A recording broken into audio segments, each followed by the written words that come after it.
téléspectateur yu ITV di leen dalal jàmm seen émission kennu askan wi ñu am mbégte dellu si fi naka noonu tey jii ñu am mbégte dalal Kito Karama nekk coordonnateur du collectif des propriétaires et opérateurs du centre commercial de Liberté 6 extension ñu fas yéene waxtaane cool yi nga xamante ni moom moo fa juddu ak ñoom ak maire bi seen diggante neexoowul ndax maire bi di Santy Agne dafa jàpp ni marché bi dañ ko war a démolir amal fa lu ñuy wax hypermarché coow li bëri na centre commercial waaye loolu yëpp Kito Karama dina si indi ay leeral si bile émission maa lay dalal jàmm monsieur Karama. waaw maa ngi lay remercier monsieur Cissé balaa may tàmbali dama bëgg nuyu sa téléspectateurs yi. oui ci sama turu jigéen Maymuna di nuyu Khalifa Diakhaté. oui ak DJ Boubs. ak yow sa bopp. ci pas-pas bi ngeen am bu leen waxee mbir mi. ngeen taxaw ba émission bi mën a am tey. alors laataa ñuy ñëw ak dem régie déglu Santy Agne muy maire bi moom si kanam tuuti daañ déglu déclaration ginnaaw fan yi mu amal conférence de presse alors Kito Karama lan moo xew si marché Liberté 6 extension ñu koy wax marché Liberté 6 Barak. waaw balaa may ñëw ci li xew. oui foog naa laaj na. ma def historique gu marché bi. da nga bëgg def rappel. oui pour que nit yi mën a xam. marché bi ñu ngi ko projet bi mi ngi démarré en 1999. yàgg na de. yàgg na lool. oui 1999 ñun ñi nga xam ne soxla nañu ñu dugal suñu xaalis. daanaka ñun suñu xaalis moo tabax marché bi. seen xaalis moo tabax marché bi. marché bi projet bi daw di daw ba 2013 la ñu inauguré marché bi. waaw bi loolu amee nag 2013. ñu teg ci muy boo xootee 2013 ba léegi 8 ans la. donc marché bi daanaka moo gën a yees ci marché yi ñu tabax fii ci Dakar. rax ci dolli. waaw que 2018. Banque mondiale dafa financer à hauteur de 90 millions électrification marché bi. donc parce que marché bi daf ko jël comme marché référence. et donc dans le cadre de son projet de sécurisation des marchés mu dugal fa 90 millions. donc loolu teg ci 2019 maire bi taxaw ne dafa bëgg a toj marché bi. defar marché bu bees. Santy Agne. Santy Agne ñu ne ko loolu ci kaw la sukkandiku mu ne marché bi dafay menacer péril. moom def naa ay études am ba experts yi wax ko loolu. ñu ne ko mais ànd ngeen si loolu. que ni marché bi nekkin bi amul kaaraange wala. ànduñu ci. donte loolu am na ñu ne ko ñun bëggoon nañu xam bëggoon nañu gis expertise boobu. pour mën a seet lan la recommandé. mu ne waaw dinaa leen ko jox ba sànq tey ci suba. joxuñu dara ñun nag ak suñuy pexe daf ñu suñuy investigation gis na que. Inspection générale du bâtiment moo defoon benn expertise ba ñu ko defee sur 400 cantines ñu gis ne que 14 cantines moo am problème. 14 cantines ñu recommandé que ñu defaraat 14 cantines yooyu. loolu la inspection générale du bâtiment wax. mu dellu si ne nu ci gannaaw loolu moom contacté na benn société expert privé bu génnee leneen lu war a yoo ak lu ñu waxoon. loolu daal ñun doyal suñu xel. te rax ci dolli entrepreneur ba ñu bëgg nar a jox marché bi. ñun gisuñu appel d'offre. gisoo leen appel d'offre. gisuñu appel d'offre kon daal mbir mi daal dafa am lu si. dafa am lu ci ñuul si seen gi gis. te entrepreneur boobu. dañ ko déclaré faillite le 13 novembre 2018 en France. le 15 novembre 2018 mu monté société bi fii. 2019 ñu jox ko ay marché milliards marché Gueule Tapée bu ñu toj. ça fait ñaari at ak lu topp. kon seen gis-gis mbir mi leerul. alors dañuy dem régie déglu Santy Agne mu maire bu Sicap Liberté moom giseewul ni ne mel indi na ay leer dañ koy teewlu dellusiwaat si plateau bi. gis na marché bi ku ko xool sax xam na leen mu toj am na cantine yu daanu am na. waa marché bi ci seen bopp woo nañ ma ne ma daal yi parce que nañ ko defaree moo baaxul ñun bi ñu ñëwee nekk maire dañuy yónnee foofu benn cabinet d'expert mu xool jox ñu rapport boo xam ne maar day si marché protection civile ci boppam ñëw na fa nañu lu ngeen di xaar marché bii baaxul ci nawetu daaw yónni naa fa huissier bi ñëw constater boppam defal ma rapport li ma leen di wax yëpp journaliste bu ko bëgg a gëstu su ñëwee ñu jox ko boobu ba léegi nag ñu ngi waxtaan ci biir marché bi di waxtaan ci biti marché bi actuellement propriétaire yi ànd ak seen locataire ñi ngi ñëw di jël seeni ndàmpaay lii yëpp ay liste propriétaire la yu jël seen ndàmpaay yu nangu il y en a 91 ici waaw mais tout le temps y en a qui viennent ñu wax ne ñun borom cantine yi nangu nañu ngeen toj ko defaral ñu jox ñu cantine xam nga suñu tojee identifié ka moom ñëw indi kayitam ñu jox ko kantinam jox ko caabeem ñi amul wala ñi mel ni man toog fa doon siiru du ñu am. mu nekkoon Santy Agne nekk maire bu commune Sicap Liberté alors Kito Karama maire bi lu mu wax dafa mel ne leer na de wala sa wax gi moo gën a leer sa wax moo gën a leer. lu maire bi wax leer na ci boppam mais leerul suñu bopp. leer na si boppam mais leerul seen bopp. parce que boo déggee yenn damay sax interpellé ci yenn wax yu mu wax. comme ban xam nga tudd na waxu ndàmpaay. ndàmpaay boobu xam nga leeralu ko. mooy indemnisation bi. indemnisation amul. amul xam nga lu mu wax. mais moom nee na amee na liste. déet.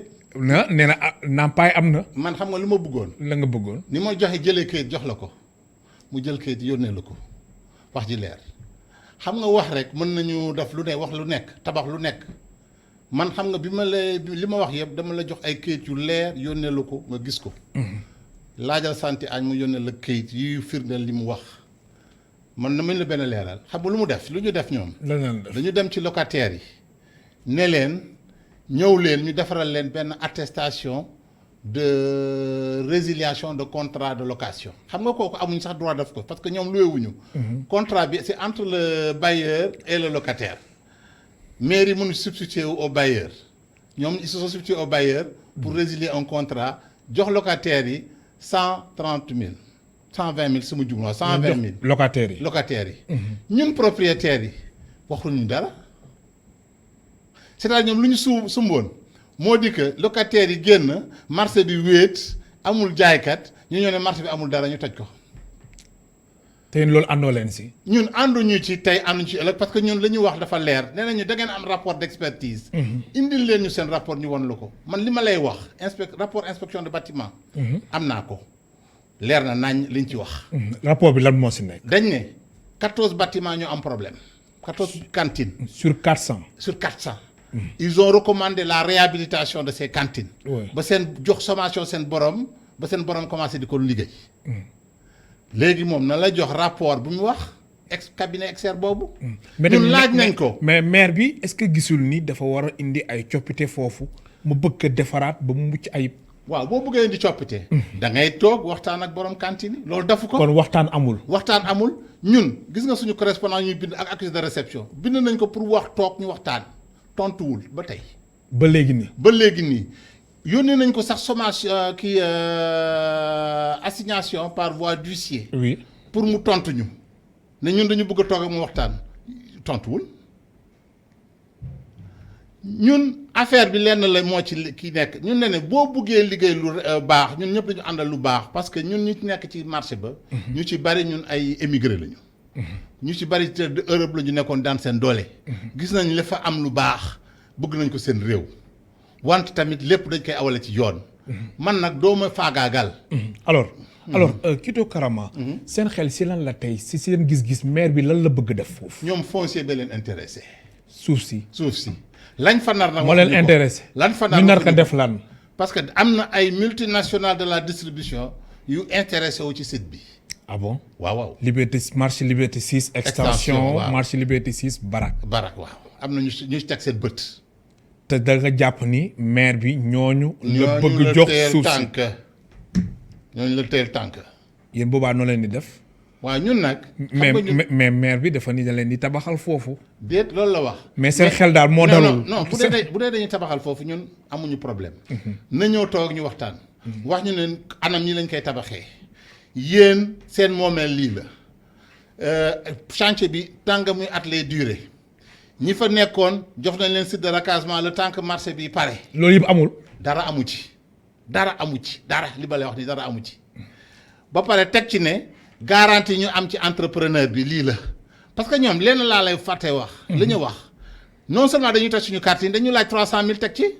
300000. waaw ku nekk borom cantine bu nekk 300000 ñu ne ko ci kaw lan.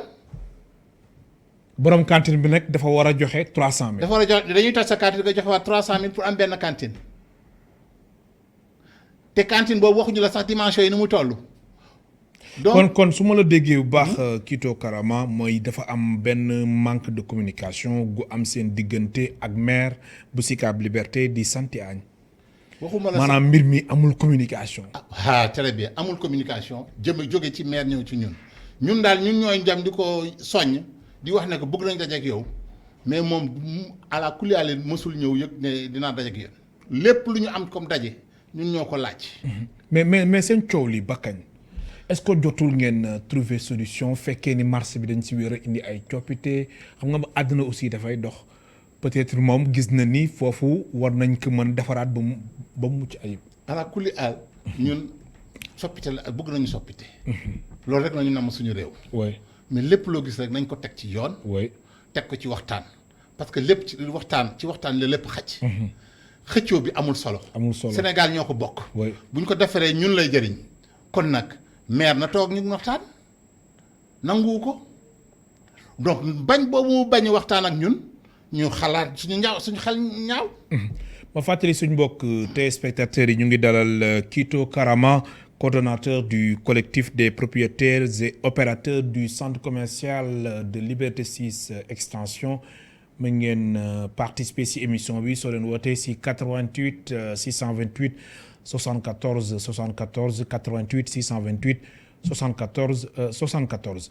alors jamono yi ci ginnaaw gisoon nañ leen ngeen di génn di def ay déclaration maanaam daal xët-xët bi tension bu doy waar mu am marché Liberté 6 extension. waaw tension bu doy waar. mais fan yi mbir mi dal na.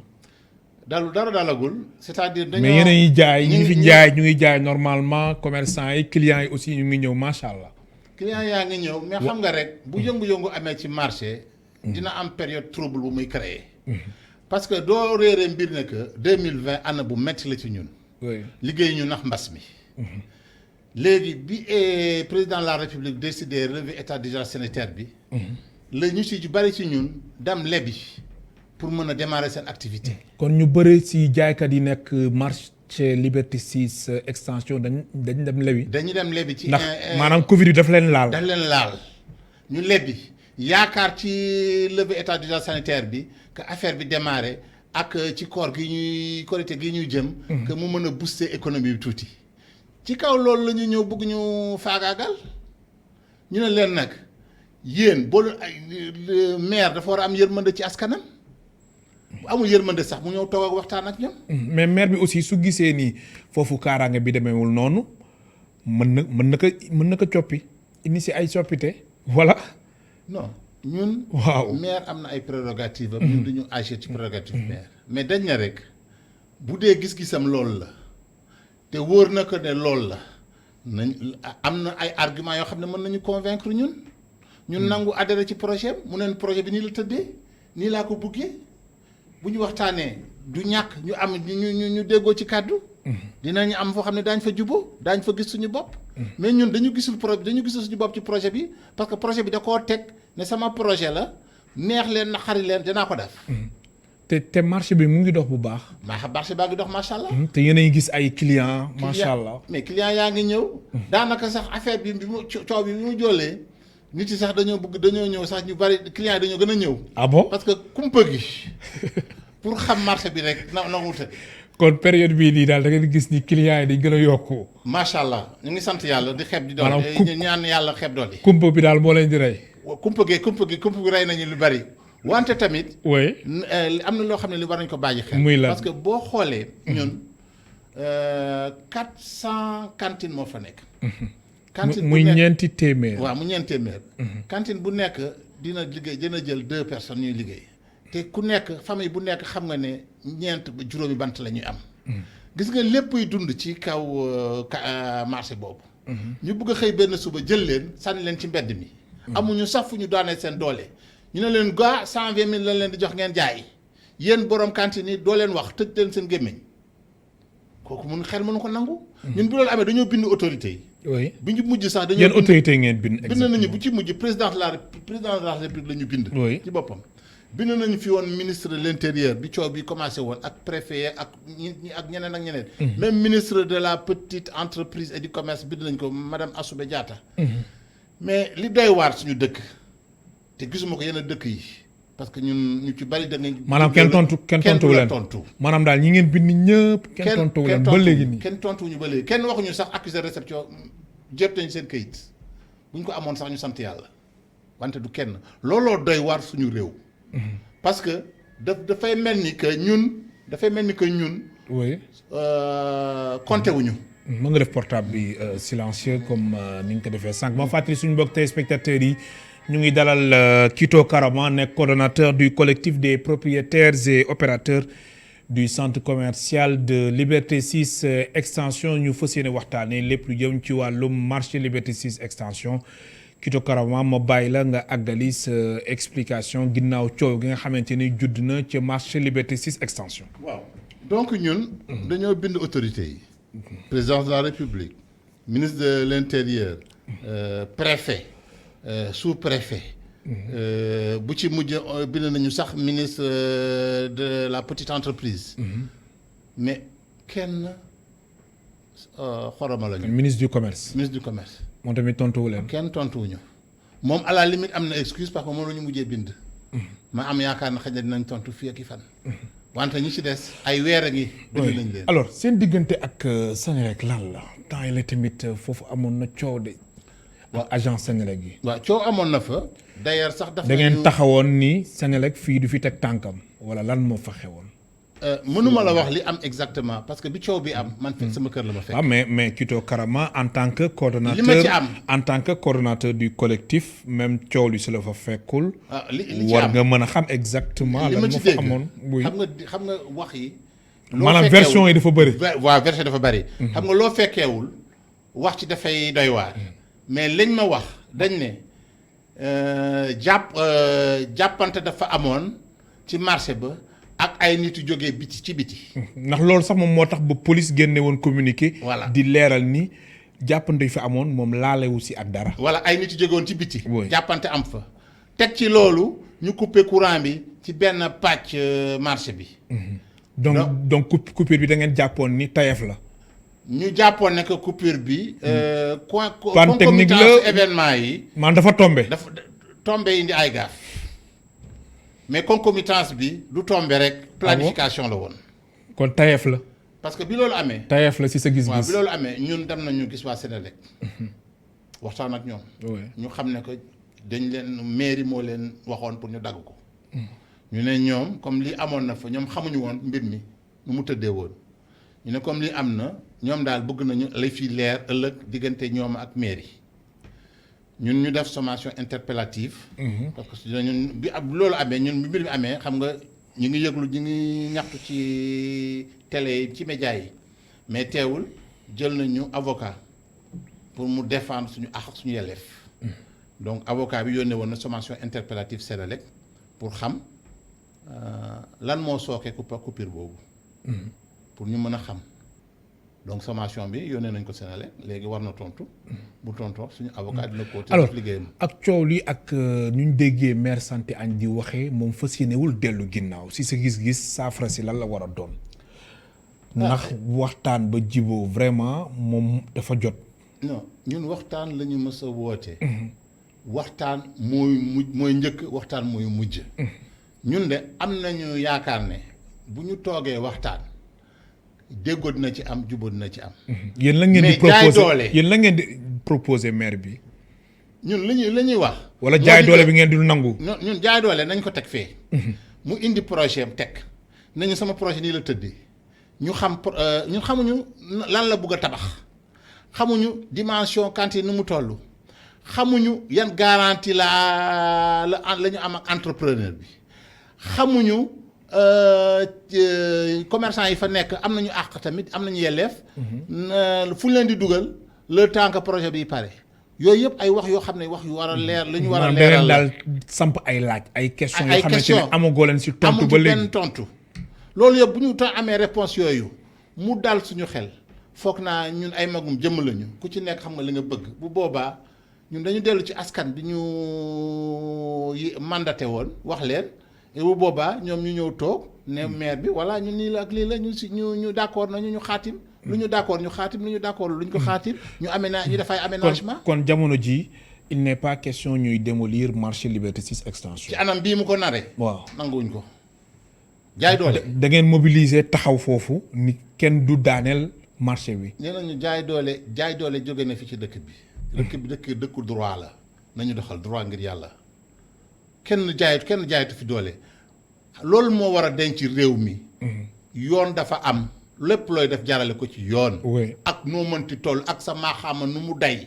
jaarale ko ci yoon ñun nag duñu ay xaj sax danga koy fat ñun nag duñu ñoo xam ne ñi dañ leen di jël rek sànni ci mbedd mi ne leen man maay buur maay bummi maay def lu ma neex te yow nga xam ne ñun ñoo la fal ñoo la fi teg pour nga liggéey suñu gox kooku duñ ko nangu alors Kito Karama da nga bokk si ñi nga xamante ni moom nga doon wax sànq dañ nekkoon biti réew waaw après nga ñëw yow marché bi lan nga fa def exactement marché bi maa ngi fakk marché bi yore naa fa ay cantine li ma fa yoree daanaka mi ngi dundal 50 familles 50 nit 50 nit juróom fukki nit macha allah juróom fukki nit kon nag man sama bopp laa xam xamuñu ci des maanaam cantine bi yow yaa koy loué waaw kon daal moo tax daal nga taxaw tem nga ni moom il n'est pas question mbir mi ñu koy démolir du loolu wala lan la mbir mi mën nañ defaraat boo gis loo gis rek ci biir waxtaan la mën na ñun d'accord nañu pour toog waxtaan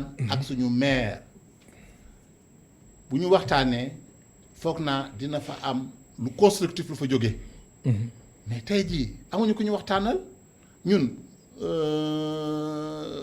kuy jaay doole la ñu gis loolu nag lañ dul nangu dëkk bi ñun ñoo ko bokk bu baaxee ñun la baaxal bu yàqoo ñun ñooy ñàkk kon nag ñun ñëpp defar ko la ñu bëgg waaw alors maire Santy Agne yéen nga xamante ni ñooy ñu yeewoo Sicap Liberté ñoom ñoo ko fal mais am na si ñenn si ñeen ñuy sàkku ñu amal délégation spéciale yow si nga bokk wala man délégation spéciale ngir ndax yéen da ngeen jàpp ni vraiment da ngeen doyal si maire bi dafa war a jóge xam nga man débat politique du ma ci dugg fii parce que man koom-koom moo ma tax a ñëw fii kon ñiy wax délégation spéciale ñuy wax délégation ñooñu dañuy politique man foog naa ñooñu beneen fànn la ñu féete ñun koom-koom moo ñu tax a jóg ñun liggéey moo ñu tax a jóg kon maire bi dafa war a continuer mandaawam ba mu jeex ci kaw mu toog waxtaan ak ñun maintenant autorités yi ñooy seet li gën ñu def ko man mënuma leen wax def leen li def leen lële mais bras de fer bi ba kañ bras de fer bi seen diggante ak maire bi ba kañ non ñun defuñu bras de fer mais li bras de fer la Kito Karama ñun dañ ko woo pour mu toog oui mu bañ moom kañ moo bëggul toog ñun waxtaan lañu woote xam nga ki la bind yónnee la assignation pour nga nekk bëgg naa xam mbir mi nu tëddee ñun fas yéene toog décidé nañu toog waxtaan ak yow tontu woo ko xam nga kooku loo ki ci sa kanam looy wax ak moom moo lay jaay doole ku la jaay doole nag nga jënd ko alors nekkinu marché Liberté 6 extension yow yàgg nga fa macha allah lan nañ fa war a soppi li ñu fa war a soppi bari na parce que ñun amoon nañu ay xalaat yu bari suñu biir oui comme lan dans le style de ci façon bu ñuy gérer marché yi parce que d'abord gestion bi waaw ñun dañu bëggoon daal un type de gestion participative gestion bi jamono ji nan la tëdd voilà gestion bi maire yi mooy def lu ko neex ah bon waaw nommé koo xam ne kii moom a représenté marché bi ak tànn ñi ko neex ñu dugal leen ci benn comité ñuy décider lu leen neex ce sont des gens sous influence ñun dañu bëgg ñoo xam ne ñii askan bee leen di fal ñu ñëw toog ci siège ci benn commission boo xam ne tripartite lay doon waa marché bi mairie et même waa préfecture. ñuy topp di gëstu di saytu naka la ñuy gérer marché bi parce que am ñu ay idées yoo xam ne bu ñu ko mettre en œuvre dina permettre que ñu générer ay ressources. yu permettre ñu mën a investir ci marché bi. dans l'intérêt de tout le monde. yooyu yëpp c'est des idées yoo xam ne yi ñun suñu biir am nañ ko. mais foog ñu am ñoo xam ne ñi nangu nañu toog ak ñun waxtaan. pour ñu mën a exposer ko ñu partager ko ak ñoom. buñ ci àndee alors ginnaaw loolu yéen la ngeen di reprocher maire bi la nga xamante ne waroon naka def ci marché bi te defu ko. maire bi nañu wax dëgg te yàlla tax. bon nee nañu tomb mooy indi AGF. bi Senelec di ñëwee di def électrification bi moom lañ ci fekk. moom ngeen fi fekk. waaw kon nag. mais léegi mën nañu wax ne léegi mbirum courant moom amoo leen fa jafe-jafe. macha allah mooy marché bi nga xam ne bii. di nga dox doo gis fil ci biti. amul branchement clandestin lépp dafa aaw yoon. très bien même waa Senelec bi ñu waxee ak ñoom sax dañu jombi dañ leen wax yéen 2018 la ñu fa dugal plus de 90 millions. ñu nar ko yàq. mbir mi doy na waar koo ko wax rek danaan mbir mi doy na waar te xam nga ne du ñu dugal 90 millions ci électrification foo xam ne fii jaarul yoon. loolu moom xel mënu ko nangu man sama wàllu bopp ci wàllu koom-koom ci wàllu conception laay yëngu te xam naa ne xel nanguwu ko. waaw. waaw na ma fàttali ni yow ingénieur nga. waaw ingénieur laa ci sama de formation. de formation ci wàllum conception. wàllum conception bu nekk lu am solo. kon daal jàpp nga ni maire bi loolu bokk na si alors léegi da nga ni tombé mooy waral ay gaaf moo tax damay ñëwaat si sama laaj. maire bi lan ngeen doon séntu si moom loo xam ne waroon naka def te def ko mu bokk si ay prérogatives am si nekkinu marché bi. ci nekkinu marché bi xam nga marché bu nekk. marché daanaka day générer beaucoup d'ordures. oui. et rafetlu woon nañu que au moins ñu am ay benn ordure pour permettre collecte bi. amu fa. en 11 ans gisuñu ko. amu fa. en 11 ans gisuñu ko. fukki at ak benn. ak ni marché bi toll. ñaari mandat 3 ans de prorogation gisuñu ko fa xam nga loolu yéem na. léegi na ngeen di def léegi. léegi ordure yi na ngeen di def. ni ñuy def ci kër yi rek. noonu ngeen di def takk mbuus dajale benn ruq bu oto mbalit ñëwee ñu gàddu sànni. on a nommé des gens ci marché bi maa ngi leen di remercier au passage. ñu am pas-pas marché bi itteel leen. ñuy toppatoo affaire hygiène u marché bi. même bi Covid bi ñëwee du gel bu maire indi du produit savon liquide bu maire bi indi. du matériel bu maire bi indi ñun daal. ñu jóge feneen ñoo ñu indil matériel tegal ñu ko. ñu jël suñu xaalis boobu di ko investir di organiser hygiène bi ci marché bi. oui mais suñu mairie gisuñu ko ci. alors ci wàllum kaaraange nag marché Liberté 6 extension am na kaaraange. ñun ñooy jël suñu gardien bopp di leen fay. pour ñu def sécurité marché bi.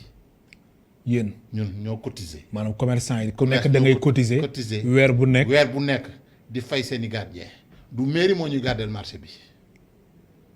xam nga loolu yéemu na nga ñëw. maire bi gardewul marché Liberté 6 extension marché Liberté 6 barak. ñun yéenay cotiser seen biir yéen contrat de gardiennage yi bu boobaa mu yëfi leer moom bu am na gardien na la jox contrat gardiennage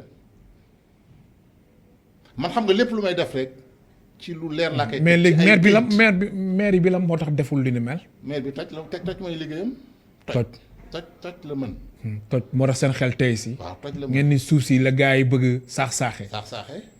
Sénégal suuf si yéen xayma ngeen ko. tooyuwaayu marché bi.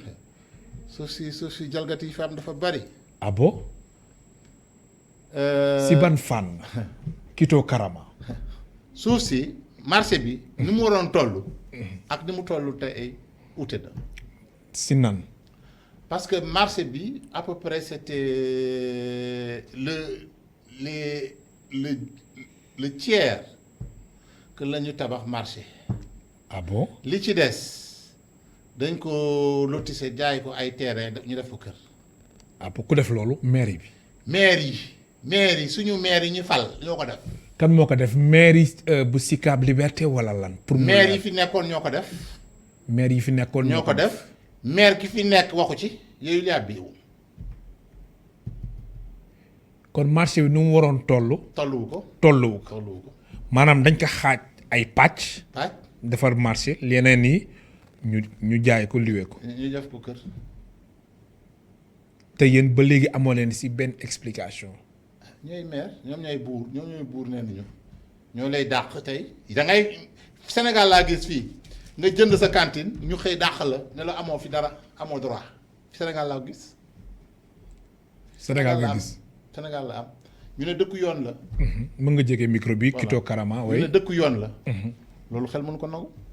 alors si maire bi muy santé añ déclaration bu mu def nee na modalité d'attribution yi disponible te am na ñuy inscrire yow loolu yëg nga ko wax na ko de.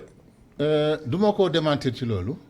am na ñu inscrire. am na ñu inscrire am na ñu inscrire mais kon yéen ñëpp est-ce que doo leen inscrire rek. non am na ñu inscrire. mais est-ce que inscrire gënul wóor. Kito Karama mais ma ñëw. oui. am na ñoo xam ne bu ñu inscrire ba pare gisuñu lu leer dañu beddeeku. ñoo gis ne ñun dañoo juum dañoo nax. léegi inscription bi nan la tëddee woon. léegi da ngay ñëw. ñu ne ñu xam nga rek pëndal. dañ lay wax ne xam nga lañ leen di wooye ñu bari ñu leen naxee dañ lay woo ne la sa cantine dafa am litige. ñëwal mairie ñu xool maanaam dafa am coow. dafa am coow leerul daal. waaw boo ñëwal nga xool ñu xool ko. nga ñëw ñu yëy sa nopp ne la non dafa am projet bu bees dugg na fi génn fi Sambata Ndiaye pour nga dugg ci crédit parce que maire bi dañ koy toj suba. maanaam boo ñëwul bind doo am cantine. maanaam da nga wax ne dañ lay napp. dañ lay napp waaw. ni la suba xam nga nag am na ñu ci bari ñoo xam ne ñii xamuñu seen àq ak seen yelleef loolu je regrette. oui waaw loolu moom bëri na si xamuñu seen àq seen réew yelleef ñu patame leen ñu dem signer am nañu sax ñu joxe xaalis mais ay ñu néew la. ñaata par exemple. 300 000 yi ñu leen laajte. 300 000 yi nga wax sànq ñi ngay joxe matul fukki donc am na ñu ko joxe. matuñu fukki nit.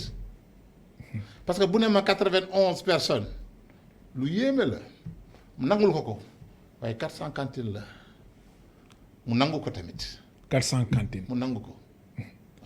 mais ñi inscrire ñooñu mbir mi coow li su pënd bi su jeexee comme nuñ koy waxee alors ñooñu est-ce que yéen duñu am cantine yéen ñi nga xamante ni inscrire leen ba léegi ngeen nekk si ay jafe-jafe. mënul nekk ci Sénégal gii ci Sénégal pays de droit. oui mënul nekk ma jënd sama cantine.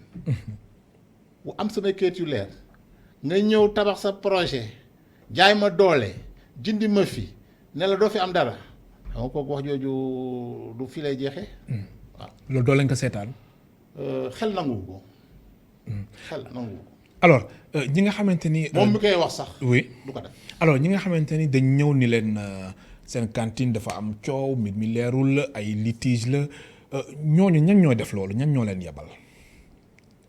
est-ce que yéen en si collectif yi gëstu ngeen. xam exactement ñan ñoo leen yebal. ñi liggéey mairie la ak benn autorité. benn autorité. maanaam autorité bi kan la. xam nga man. autorité bi si mairie bi la bokk wala lan. am na daal ñu ñëw seet si xam ma nga kenn askan bi foog askan foog mu leer si bopp askan bi am na ñu ñëw seet si ma. ne ma sous-préfet Grand Dakar moo leen woo. ne leen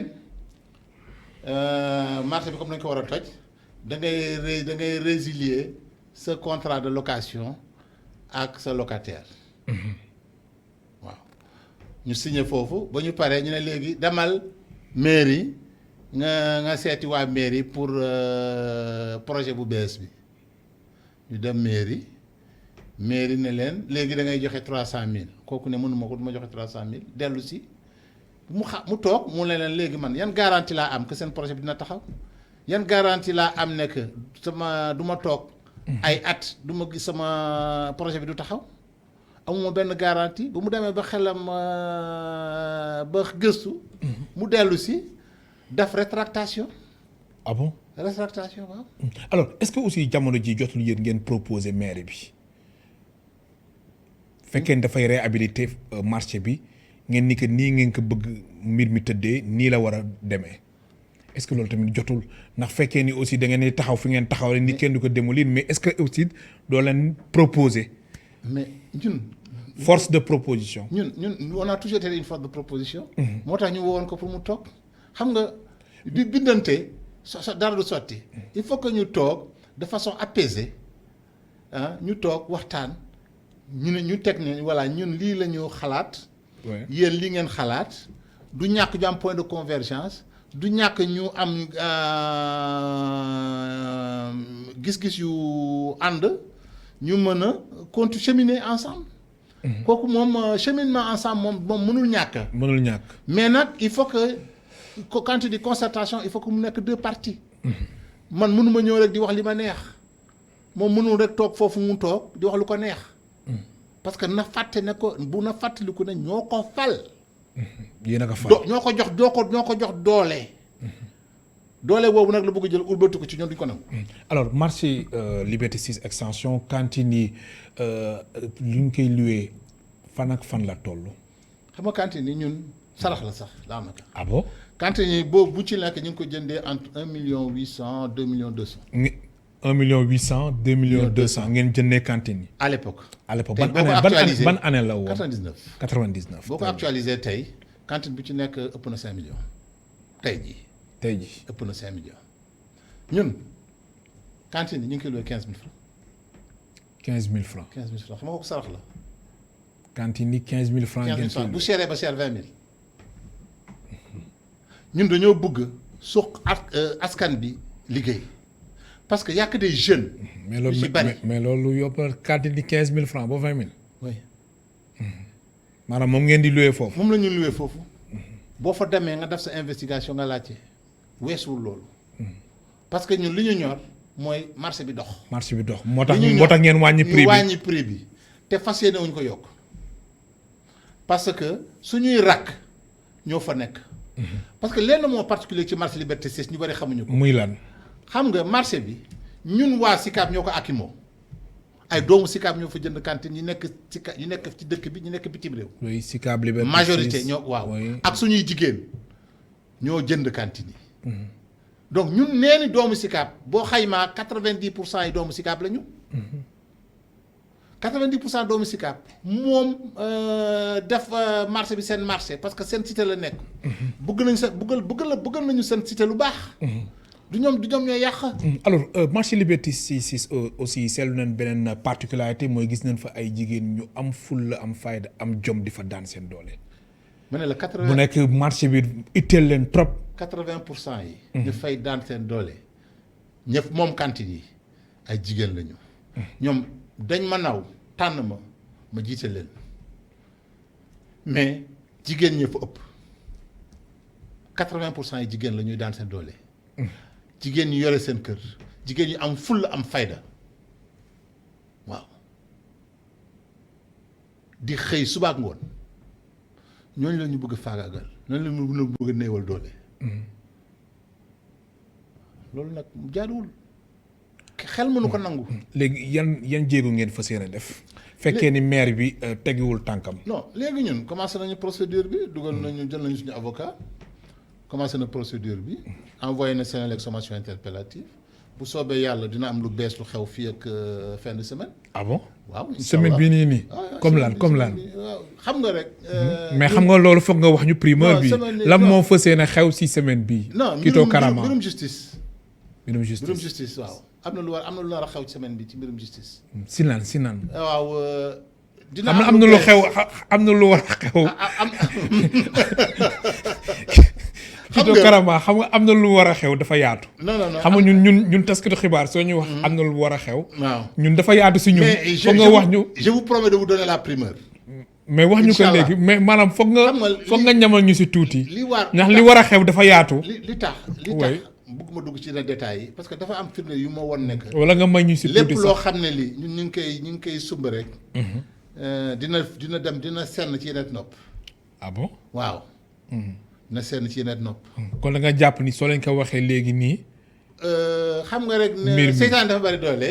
te pexe yi tamit dañu bari. maanaam si seen stratégie la bokk. waaw suñu at ni si dañoo bari pexe.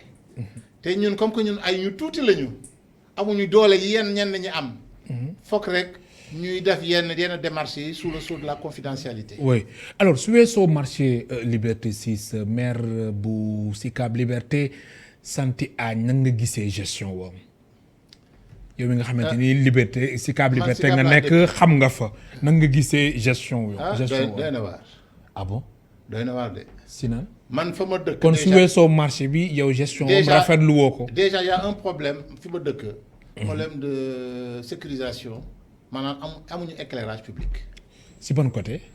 Liberté 6 extension. Liberté 6 extension. waaw ci côté marché bi. non pas ci côté marché bi. boo duggee côté jumaa ji. ci côté jumaa ji foofu côté jumaa ji oui. waaw côté jumaa ji nga dugg fa guddi. amul éclairage public amul éclairage. mooy côté jumaa ji nga xam ne tali ba moo lay yóbbu ci camp ba. moo lay yóbbu ci camp ba. oui boo jàddee sa càmmoñ. boor yooyu yëpp nga dugg fa amul éclairage. depuis quand. depuis bi mbas bi commencé rek gisuma éclairage. te yéen saisir ngeen mairie bi jëm leen soñu wax leen. soñu nañ leen dañu wala si sa gis-gis ñoom yëg nañ lu xew. Senelec dañu woo Senelec sax parce que bu njëkkoon ñu ñoo doon def. démarche yi. ñu ne dañu doon jënd ampoule. ah bon woo Senelec ñu mooy montal ñu ampoule. tellement que dañoo tàyyi di soññi maire bi pour mu indil ñu courant pour mu indil ñu éclairage. te maire bi yëg na lu xew. booy gérer cité te xamoo li xew ngaable. kon su weesoo éclairage public boobu ngay wax ci côté jumaa ji. encombrement yi occupation de la voie publique. waaw dañuy constater une certaine anarchie buy commencer di organiser wu. ci ban côté. ci côté extension toujours. oui Liberté 6 extension voilà. dafay am ay nit. yuy ñëw di samp seeni cantine di samp seeni baraak di fa jaay ci noo xam ne ni awul yoon su respecté wul benn norme ñun bëgguñu ku ñëw taxaw di jaay mais à condition mu normaliser ko. ne yéen war ngeen tabax fii norme yi lii la laaj ak lii la laaj pour que cité bi rafet parce que ñun lu rafet la ñu bëgg. xale yi am nañu benn espace de sport mais espace de sport boobu lu yéeme la. waaw ñun mag yi ñun ñoo ciy jàpp léeg-léeg ku nekk dugal sa dërëm ak ñetti dërëm. pour ñu remblayer. pour xale yi mën a am fu ñu foyee. kon visage yu commune bu Sicap Liberté waroon na gën a mucc ayib. bu ma ko yore woon de dina nekk de net. ah bon te am nga ambition bi. non awma ambition bi mais bëgg naa daal ñi nga xam ne demain ñoom ñooy nekk ci mairie bi. oui. ma mën leen buñ ma nangoo déggal. ma ñëw wax leen sama xalaat bu tuuti. nu ma gisee gestion cité bi. ak lan lañ ci mën a indi ak man nan laa ci mën a jàppale parce que man lépp lu may def ci travail bénévolement je suis dans plusieurs associations. bu à Liberté 6 à Waagu Ñaay bi ma juddoo maa ngi damay agir foofu yëpp bénévolement di jàppale askan bi pour ñu seen dëkkuwaay mën a aw yoon. oui alors Kito Karama lu ñu desee si ay simili mën nañu wax ni bëriwul daanaka sax jeex na alors document yi nga teg si kaw table bi nii yan document la noonu. non kii la war rek pense-bête la. maanaam buy prendre en filigrane évolution situation centre commercial Liberté 6 bi 99 ba léegi. mooy document bi ma la yónnee. oui bi ma yónnee WhatsApp. bi pour permettre la nga xam. bien déroulement événement yi parce que xam nga koo xam ne kii da nga ñëw rek tombé ci manifestation yi wala nga tombé ci événement yi. il faut laaj na. ñu dellu ginnaaw def rappel historique. nga xam ñun fu ñu jógee ak lan moo waral ñu ragal ëllëg. voilà. fi ngeen jógee moo tax ngeen ragal ëllëg. ñu ragal ëllëg. Kito Karama sa dernier mot simili yi jeex na. waaw man daal damay ñaan suñu autorités yi.